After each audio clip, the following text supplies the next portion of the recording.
front of me is Samsung Galaxy M52 5G, and today I would like to show you how you can turn on or off app notifications on this device. First of all, go into Settings. Now scroll down, choose Notifications and scroll down again. Then choose More over here and select one of your apps. For example, Google. Now when I click on the switcher next to it, all notifications from Google are now disabled.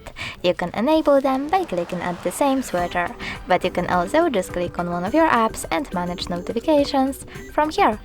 Thanks so much for watching. If you enjoyed this video, smash that like button, comment, and don't forget to subscribe. Bye!